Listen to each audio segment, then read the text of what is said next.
Olá, sou Anne Matilde, pesquisadora, educadora popular, doula e escritora do livro Aprendendo sobre Mim Comigo. Sou filha, irmã, tia, amiga e ao longo da vida fui rede de apoio de muitas mulheres. Já estudava as questões de gênero na graduação de Ciências Sociais e assim comecei no caminho da doulagem.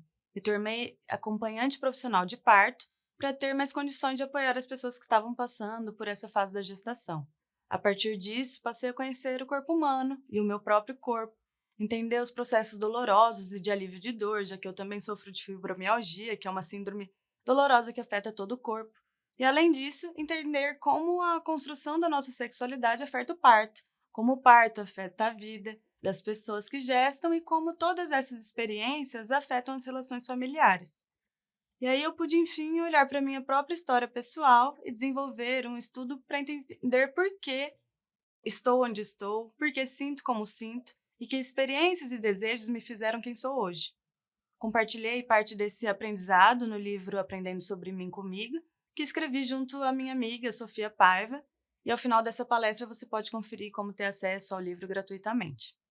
Espero que ouvir sobre autoconhecimento e autocuidado, a partir do reconhecimento do próprio corpo, das escutas das emoções e as condições do contexto social em que você está inserido, auxiliem você a elaborar uma autoidentificação, como apoio para a construção da confiança e autonomia na sua vida, reforçando a sua identidade.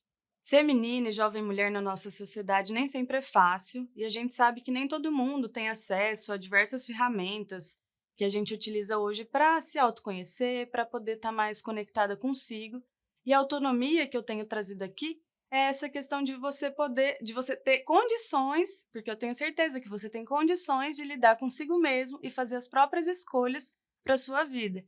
É esse aspecto de saber entender o que você quer, conseguir tomar as próprias decisões e seguir uma vida mais plena consigo mesmo. A temática dessa palestra, produzida pelo Instituto INCA, é apoiada nos Objetivos de Desenvolvimento Sustentável da ONU para 2030. São 17 objetivos interconectados que abordam os principais desafios enfrentados por pessoas no Brasil e no mundo. Aqui, o nosso trabalho é diretamente relacionado aos objetivos 3, que é sobre saúde e bem-estar, para garantir o acesso à saúde de qualidade e promover o bem-estar para todos, em todas as idades. O 4, que é educação de qualidade, garantir o acesso à educação inclusiva, de qualidade e equitativa e promover oportunidades de aprendizagem ao longo da vida para todos. O 5 é sobre a igualdade de gênero, que visa alcançar a igualdade de gênero e empoderar todas as meninas e mulheres. O 10 é a redução das desigualdades no interior do país e entre os países também. Enfim, empoderar e promover a inclusão social, econômica e política de todos, independente da idade, do gênero, deficiência, raça, etnia, origem, religião, condição econômica ou qualquer outra condição. Por isso, a ideia é que as informações em relação ao sexo e às sexualidades possam auxiliar na sua percepção sobre si, na relação com o outro e com a comunidade, a construção da sua autoimagem, a sua autoestima, além de reforçar esse desenvolvimento de um repertório sexual saudável, o que aumenta a sua confiança, a sua autoconfiança e diminui também as situações que nos colocam em vulnerabilidade muitas vezes. Nesse sentido, falar sobre educação sexual, sobre sexo e sexualidade também é muito importante para a gente estar conectado consigo. A gente sabe que é um tema que muitas vezes pode ser tabu, que muitas vezes a gente tem dificuldade de falar tanto com as pessoas mais próximas, quanto com as pessoas do mundo, da comunidade no geral. E ter acesso a esse tipo de informação faz com que a gente entenda melhor, tenha mais conhecimento sobre esses assuntos para conseguir, inclusive, partilhar sobre as nossas experiências. Falando em educação, por que é importante o conhecimento sobre esses diversos assuntos? Quanto mais conhecimento a gente tem, vai ficando mais fácil de interpretar, consciente e inconscientemente, as coisas e os acontecimentos da vida, situações pelas quais a gente passa, que a gente consegue, enfim, observar como isso influencia no nosso dia a dia. Para isso, o autoconhecimento é importante para se compreender e construir sua autonomia, ou seja, entender quem somos, como atuamos no mundo, nos ajuda a nos posicionar de maneira que vemos ser mais adequada para as nossas necessidades. Olhar para si mesmo nesse sentido também é uma maneira de autocuidado. E a gente tem falado muito de autocuidado hoje em dia, mas e o que é o autocuidado? É tudo aquilo que você faz por si mesmo, com foco no seu bem-estar. São todas as ações que você faz para viver uma vida mais satisfatória e que, ao mesmo tempo, cuidam de você, do corpo à mente. Então, a gente só sabe o que é que cuida da gente se a gente tem autoconhecimento. Para alcançar esse autoconhecimento, autocuidado e autonomia, é necessário conversarmos sobre sexualidade. E aí, você conversa sobre sexo?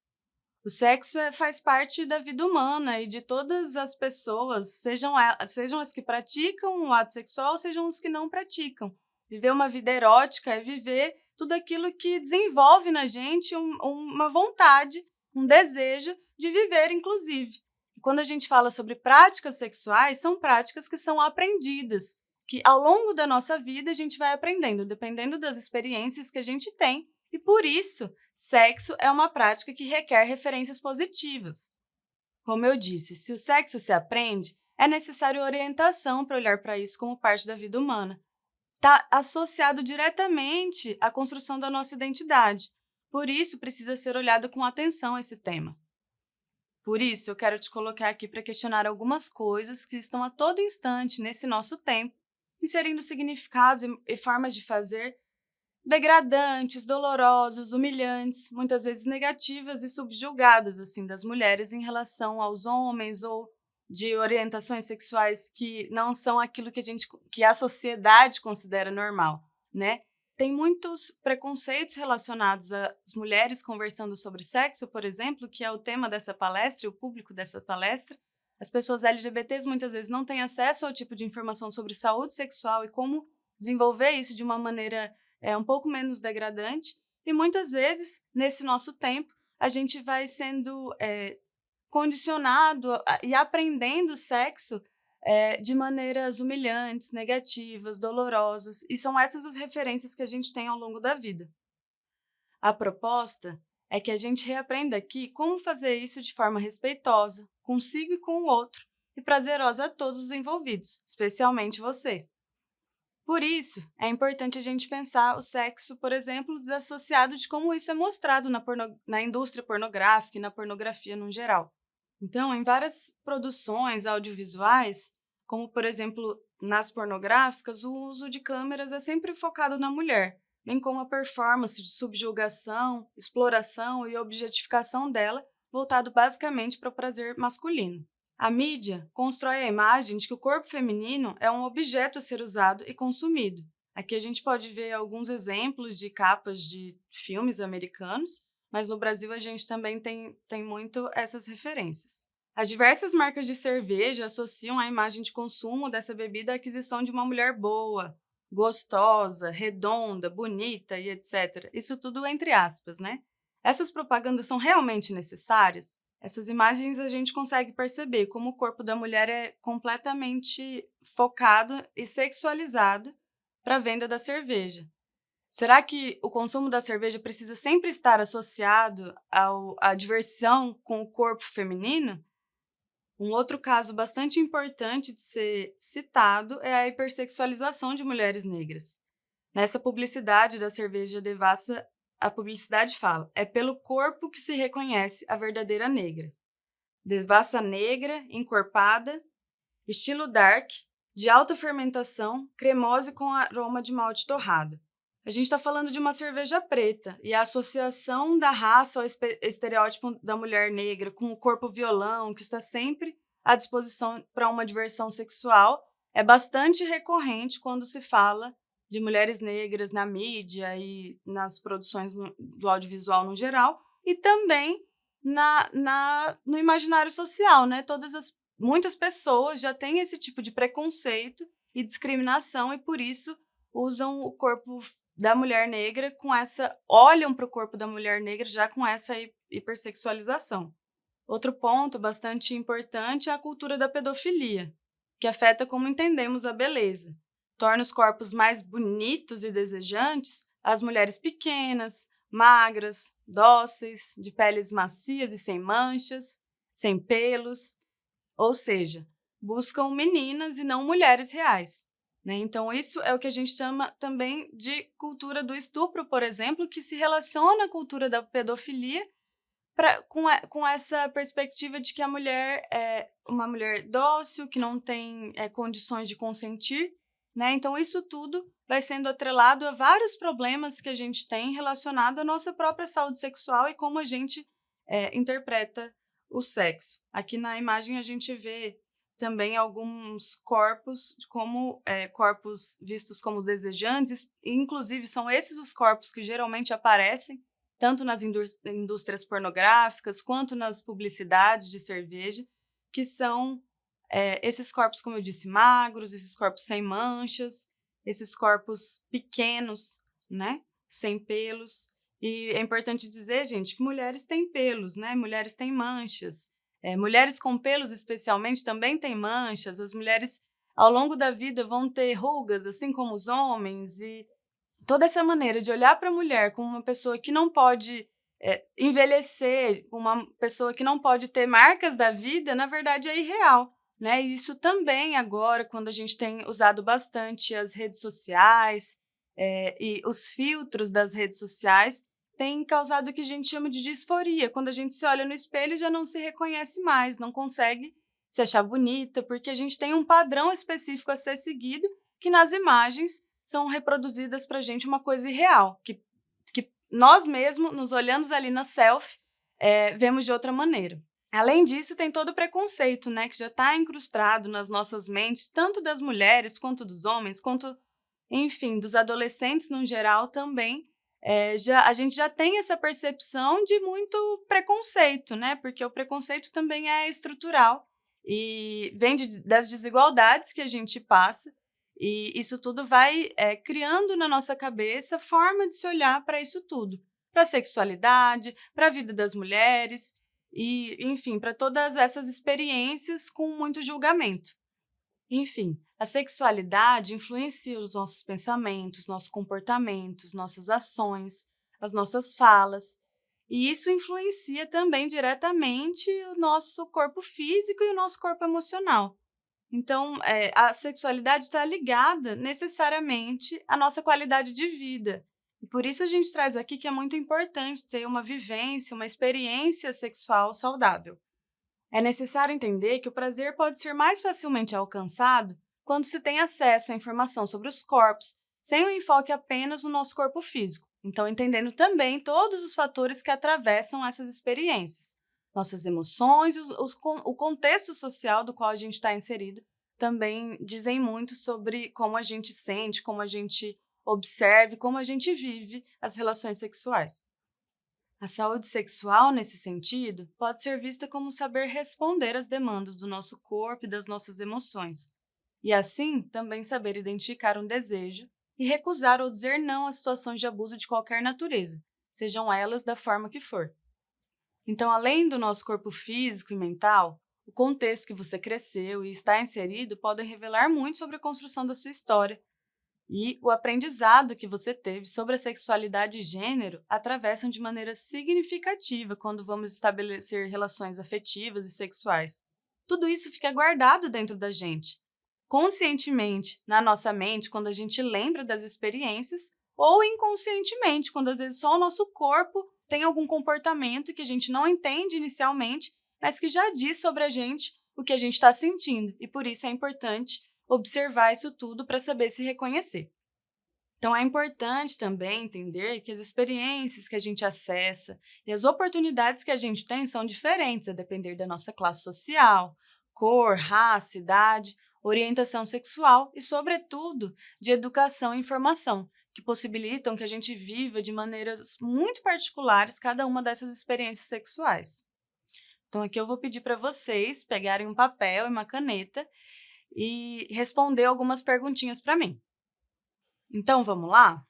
A gente vai aqui fazer um exercício sobre elaborar os contextos sociais. Primeiro, qual a sua idade? Em que cidade você nasceu? Considera que teve uma família com recursos ou que sempre teve dificuldades financeiras? Estudou em uma escola pública ou particular na maior parte do tempo? Foi criada pela sua família de origem ou outras pessoas à sua volta? Você frequentou alguma religião ao longo da vida? Se sim, foi por escolha própria? Você se considera de qual etnia ou cor? Sua etnia ou cor já foi usada para te impedir de algo? Apesar de ter nascido de um sexo biológico feminino, você se identifica como mulher? Acha que ser classificada como uma menina ou mulher já te impediu de fazer algo do que era capaz? Você se sente atraída de forma afetiva e ou sexual por pessoas do mesmo gênero que o seu, pelo gênero oposto ou pelos dois? Você tem alguma deficiência visível ou invisível?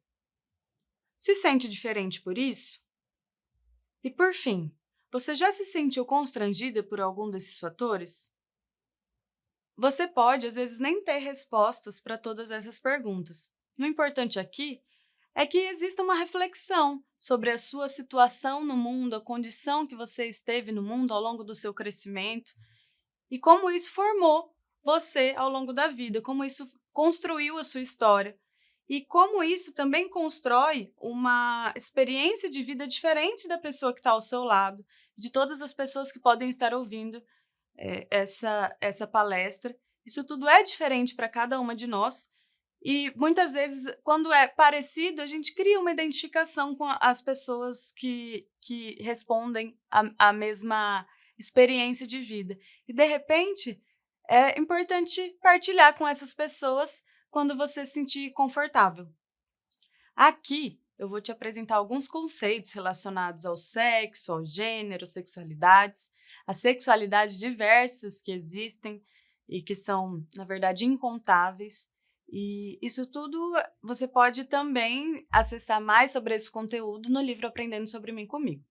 Mas agora a gente vai falar sobre a diferença de sexo, gênero, identidade sexual e orientação sexual. Então, sexo é um rótulo que o médico nos dá ao nascer, de acordo com uma série de fatores fisiológicos, como a genitália, os hormônios e os cromossomos que carregamos, ou seja, algo relacionado ao sexo feminino e ao sexo masculino. Existem também os intersexos, que são as pessoas que nascem com as duas genitálias ou com nenhuma, mas esses casos são um pouco mais difíceis de encontrar. Já o conceito de gênero inclui papéis e expectativas que a sociedade tem sobre os nossos comportamentos, pensamentos e características que acompanham o sexo atribuído a uma pessoa quando ela nasceu. Por exemplo, ideias sobre a maneira que alguns esperam que homens e mulheres se comportem, se vistam e se comuniquem ajudam a construir essa concepção de gênero. Chamamos essas expectativas relacionadas ao gênero de papéis sociais de gênero. E é importante dizer que esse sexo atribuído e a identidade de gênero de algumas pessoas são praticamente os mesmos ou estão alinhados. O que a gente chama de feminino, a pessoa que se considera mulher, e masculino, a pessoa que se considera homem. Então, essas pessoas são conhecidas como pessoas cisgênero. Outras pessoas sentem que o sexo que lhes foi atribuído no nascimento é diferente da sua identidade de gênero. Elas são chamadas de transexuais ou transgêneros, e nem todas vivem seus processos da mesma forma. Cada um vai ter uma experiência. Aqui é importante frisar, então, que a gente tem uma sociedade que a gente chama de cis-heteronormativa. Por quê? Porque a gente tem uma sociedade que considera que o normal é ser uma pessoa cisgênera, que na hora do nascimento é classificado como um sexo feminino, por exemplo, e se entende como mulher ao longo da vida, que vai atender a esses papéis sociais de gênero da mulher ao longo da vida. Mas aí eu te pergunto, o que é ser mulher? É corresponder a esses papéis que estão designados para a gente no momento em que lá no ultrassom a nossa mãe descobre que nós somos uma menina, que nós temos uma vagina e por isso seremos chamadas de menina e teremos uma história a construir baseada no ser menina, ser mulher? O que é ser homem? É ter um pênis? Então, isso tudo são respostas que ninguém tem muitas vezes, mas que as ciências sociais têm se debruçado a entender e a diferenciar, então, o que é o sexo, o que é o gênero e como que cada uma das experiências constroem também a nossa orientação sexual. Que a orientação sexual é como a gente se classifica dependendo de quem a gente se sente atraída sexual ou afetivamente por um outro, por uma terceira pessoa. Orientação sexual é a atração ou ligação afetiva que se sente por outra pessoa. Então, o que a nossa sociedade considera o normal é a orientação sexual hétero. Heterossexual é aquela pessoa que sente atração por uma pessoa diferente do seu gênero. Se eu me considero uma mulher e eu sinto atração por alguém que se considera homem, eu sou heterossexual, se é exclusivamente por um sexo diferente do meu. Mas aqui eu trouxe o que a gente chama de LGBTQIA+. Essa sigla trata de tudo que a gente não considera o normal dentro da nossa sociedade. Então, se a gente tem uma sociedade cis-heteronormativa, que considera que as pessoas normais são aquelas que nasceram com o gênero do mesmo... assimilado ao seu sexo biológico e que necessariamente se relacionam com pessoas de gêneros diferentes dos seus. Então, essa sigla LGBTQIA+, que a gente vai falar um pouquinho do que significa cada uma dessas letras, ela trata de todas essas dissidências, de todas essas coisas que são diferentes na nossa sociedade, consideradas diferentes na nossa sociedade. E as ciências sociais, como eu disse, já tem se debruçado a estudar um pouquinho sobre essa identificação. E como a gente está falando aqui também sobre a construção da sua identidade, é importante, às vezes, saber reconhecer o que você pega para si, né, o que é sobre você, e também para que a gente possa respeitar o outro. Então, o L é de lésbica, que é a mulher que é atraída afetiva e ou sexualmente exclusivamente por mulheres. O G é de gay, que é um homem que é atraído afetiva ou sexualmente exclusivamente por homens. O B é de bissexual, pessoa que é atraída afetivamente e ou sexualmente por outras pessoas de qualquer gênero. O bi não significa dois gêneros, mas o oposto de monossexual, ou seja, uma pessoa que tem só uma orientação sexual, sendo uma orientação sexual mais fluida, né? Cada hora você pode estar se relacionando com um gênero diferente. E aqui cabe ressaltar que a bissexualidade não se trata de uma fase ou uma confusão mental. E também não tem relação com a poligamia, com promiscuidade, infidelidade ou comportamento sexual inseguro. Na verdade, esses comportamentos podem ser tidos por quaisquer pessoas de quaisquer orientações sexuais, inclusive heterossexuais. O T vem de transgênero. Como já abordado, diferente das letras anteriores, o T não se refere a uma orientação sexual, mas às identidades de gênero, de como aquela pessoa se sente. Também chamadas de pessoas trans, elas podem ser transgênero, homem ou mulher, travesti, que tem uma identidade feminina, ou pessoa não binária, que se compreende além da visão de homem e mulher. O queer, que é o quê, é um termo abrangente que se refere a pessoas que não são exclusivamente heterossexuais e cisgêneros. O termo queer também é utilizado para descrever identidades e expressões de gênero que vão além dos binarismos homens e mulher, homossexual e heterossexual. É aquela pessoa que prefere não se intitular, ou se intitular como queer, e tudo que abarca essa sigla. O I é de intersexual, que é aquela pessoa que nasce com anatomia reprodutiva ou sexual, ou ainda com um padrão de cromossomos que não pode ser classificado como sendo macho ou fêmea.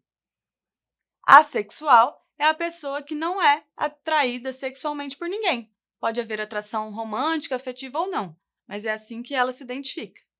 O mais, esse símbolo de mais no final da sigla, aparece sempre para incluir outras identidades de gênero e orientações sexuais que não se encaixam no padrão cis-heteronormativo, mas que não aparecem em destaque antes do símbolo.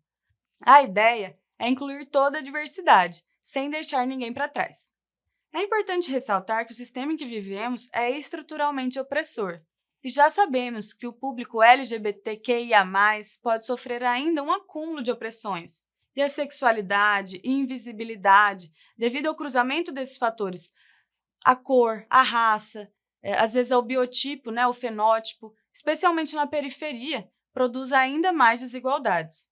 Por isso, reforçar sua identidade pode ser ainda mais desafiador a depender desse contexto. Como a gente já disse, é muito mais fácil alcançarmos prazer se a gente tem conhecimento do corpo, né? Conhecimento da fisiologia do corpo humano. Nesse caso, a gente vai te mostrar a fisiologia do corpo humano de sexo feminino, para que a gente compreenda quais são os órgãos envolvidos e como isso tudo se estrutura dentro do corpo humano. Então, falando da fisiologia do sistema genital do sexo biológico feminino. Aqui a gente tem a pelve feminina. A pelve é o osso do nosso quadril. Dentro da pelve ficam alguns órgãos, como a bexiga, parte do intestino, e alguns órgãos reprodutores, como o útero, ovários, próstata, no caso do sexo biológico masculino. Como vocês podem ver na imagem, a pelve é essa parte óssea. E junto da pelve, colado na pelve, a gente tem o assoalho pélvico, que é um conjunto de músculos que é o chão que sustenta todos os órgãos que estão ali dentro. Esses músculos circulam a uretra, a vagina e o ânus. Então, o assoalho pélvico é um conjunto muito importante de músculos que sustenta, por exemplo, a uretra para fazer o xixi, que faz com que você consiga segurar e soltar o xixi no momento certo. O cocô, porque também envolve o ânus, permitindo com que você consiga segurar ou soltar o cocô. No sexo, por serem próximos da pele, esses músculos são altamente estimulados e proporcionam prazer e movimento, e também nessa sustentação, que ajudam a segurar os órgãos em seus devidos lugares. E a vulva? Você já ouviu falar sobre ela? Muitas vezes, o que a gente chama de vagina é o que a medicina chama de vulva. Aqui a gente tem a imagem que mostra toda essa parte da vulva, que mostra tanto o seu clitóris, que é por onde você goza, a entrada da sua vagina, do seu canal vaginal, que é por onde você menstrua, e o ânus, que é por onde você faz cocô. A gente ainda tem aqui, em volta da vagina, os grandes lábios, que são os lábios externos, aquela parte gordinha e com pelos, e a sua função é a proteção da parte de dentro. Os pequenos lábios são a segunda camada de proteção. É uma dobra de pele que pode variar de tamanho, cor e textura em cada pessoa. O clitóris, como já mencionado, que aqui mostra que é por onde a gente goza, é o seu amigo. Aqui é um órgão feito inteiramente para o seu prazer, mas não se enganem. O clitóris não é só uma pontinha, ele se estende lá dentro do seu corpo, envolvendo a uretra e também a vagina. Por isso, muitas vezes, quando você está segurando o xixi ou após uma relação sexual, vem essa vontade de fazer xixi, que é por conta dessa fricção que acontece do clitóris e ele vai se aumentando quando ele é estimulado. Ali na entrada da uretra é onde sai o xixi. Então, a uretra se comunica com a sua bexiga, onde o xixi é armazenado. A entrada da vagina é onde pode acontecer penetração e onde são feitos os exames ginecológicos. Para você que menstrua, também é aqui que sai o sangue, e se você ficar gestante, é por aqui que sai o bebê. Mas não se engane, sua vagina não é um buraco sem fundo. Aqui nessa imagem, a gente pode ver um corte, como se fosse a lateral da vagina, como se o nosso corpo estivesse sendo cortado lateralmente. Então, a gente tem o capuz do clitóris, que é esse botãozinho de cima. Nós temos os lábios menores. Aqui a gente também mostra a bexiga e a uretra, que é essa parte rosa mais clara. E o meato uretral, que é por onde essa entrada, né, da uretra, que é por onde sai o xixi. Embaixo, a gente também tem a entrada do canal vaginal, que essa parte vermelha é o que a gente chama de canal vaginal, é o que a gente considera vagina. Então, tudo por fora é a vulva e dentro desse canal é a vagina. Na imagem lateral, a gente pode perceber, por onde a gente disse que acontece a penetração, o dedo sendo introduzido na vagina. E por cima a gente tem a bexiga e lá essa parte rosa um pouco mais escura é o nosso útero. Por fim, este é o colo do útero. O colo é como uma porta, que fica fechada para proteger o que vem logo atrás dele, o útero, por onde entra o esperma e por onde sai a menstruação e o bebê. Então, vocês podem ver que tem um útero aqui. Vocês podem ver que tem um fundo aqui. Aqui a gente mostra a entrada do canal vaginal e ali o fundo do colo do útero, que é ligado ao útero. Assim, também é importante dizer que muitas vezes a gente tem, como a gente já disse, a ideia do que é um corpo bonito, o que é um corpo desejável, É muito baseado na mídia, na pornografia, na cultura da pedofilia. E o que eu quero dizer é que cada vulva é diferente uma da outra. A gente tem vulvas de cores diferentes, com pelos diferentes, com aspectos diferentes, com tamanhos diferentes, e tá tudo certo a sua vulva ser como ela for, e tá tudo certo na hora da sua relação sexual você mostrar a sua vulva do jeito que ela é. A não ser que você se sinta muito mal por isso e você precise disso para trabalhar sua autoestima. Para finalizar esse tema, eu quero trazer uma frase da Farida D. Ela diz: quando o assunto é sexo, mulheres são atacadas por dizerem não e constrangidas por dizerem sim. Quando o assunto é sexo, o esperado é que elas simplesmente não digam nada. Ainda assim, eu quero te fazer um convite. Para a gente alcançar prazer, é preciso de diálogo. É preciso saber o que a gente gosta, se conhecer primeiro, e aí entra aquela informação da autopercepção e do autoconhecimento que a gente estava trabalhando no início dessa palestra, e saber informar para sua parceria, para a pessoa com quem você se relaciona, como é que isso é mais confortável para você. Saber dizer não para quando alguma coisa não está confortável. E, enfim, abrir um espaço de diálogo, de troca, para que você também ouça o outro e vocês juntos poderem ir construindo essa forma de se relacionar e uma forma de ter uma experiência sexual saudável, que é o que a gente está trazendo aqui para você.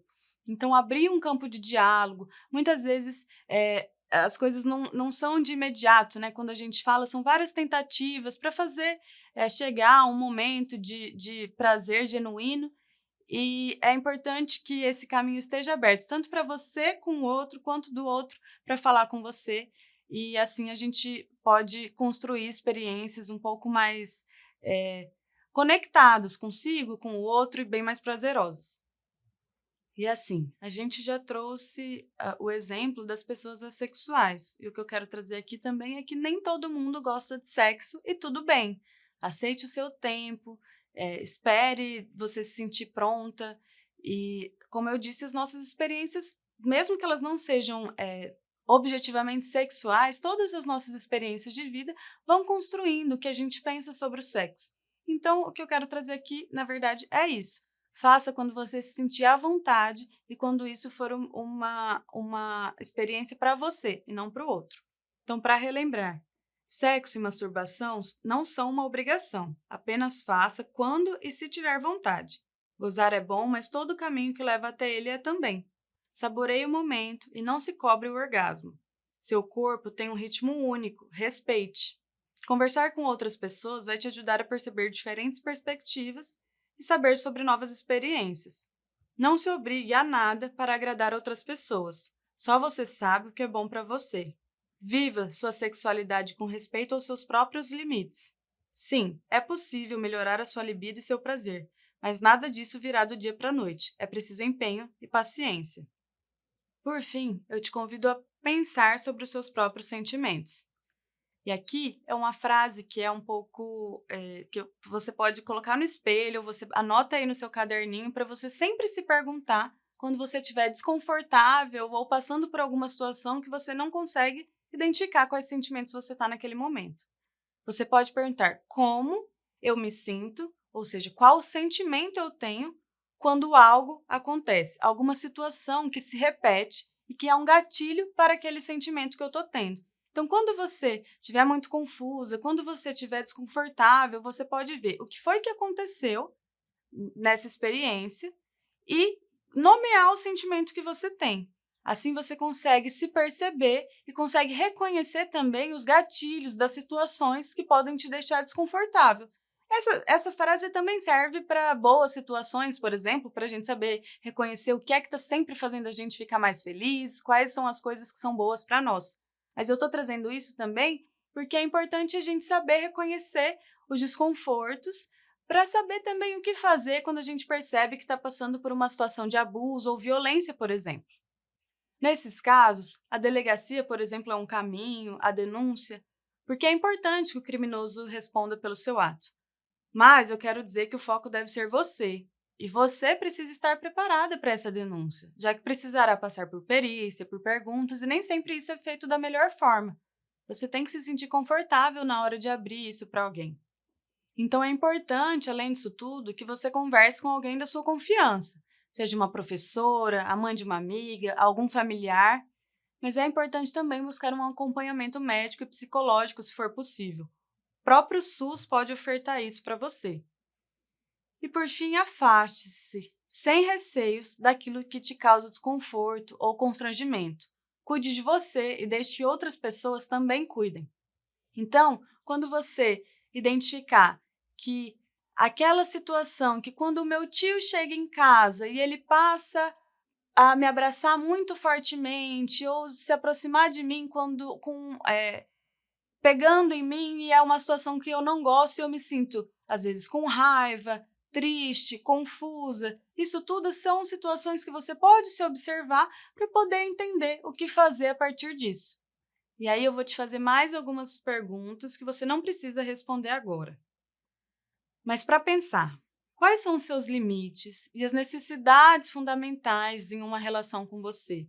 O que você considera que é importante para que alguém estabeleça uma relação com você e que isso não é negociável para você? E também, como você tem cuidado de si mesmo? Você consegue pedir ajuda? Você consegue ter ferramentas de autocuidado que você mesma cuida de você no momento em que você já identifica que há um gatilho para uma situação desconfortável? Ou ao longo do dia você passa muito tempo estudando ou trabalhando? Você consegue ter momentos de vazão para os seus sentimentos e olhar de repente o seu corpo físico, se às vezes é fazer um alongamento, às vezes é colocar para fora e conversando com alguém os seus sentimentos, às vezes é tomar mais água, que a gente está esquecendo ao longo do tempo, e aí fazer um lembrete para que a gente mesmo se lembre de tomar mais água, é comer um pouco mais saudável, é fazer mais atividade física, é procurar um hobby que seja importante e prazeroso para você. Então, tudo isso você pode identificar quais são, né, a partir do autoconhecimento, quais são as suas ferramentas de autocuidado, o que é que faz sentido para você, na sua vida, no seu contexto, e que sejam prazerosos e que você viva uma vida um pouco mais plena e com um sentimento de um pouco mais felicidade e satisfação. No livro Aprendendo sobre mim comigo, escrito por mim e pela Sofia Paiva, você encontra outras dicas e outras ferramentas de como lidar com o seu autocuidado, com o seu dia, com a sua conexão consigo e com o outro. E ele vai estar disponível em um e-book gratuitamente para vocês. Você pode acessar também o nosso site e entrar em contato com a gente através do www.aprendendosobремim.com. As informações sobre como ter acesso ao livro você vai encontrar no site e também aqui na caixa de texto. Por fim, eu agradeço ao Instituto INCA pelo convite, o Instituto de Inclusão, Cidadania e Ação, que está fazendo esse trabalho tão importante do Aprenda e Empreenda. Obrigada!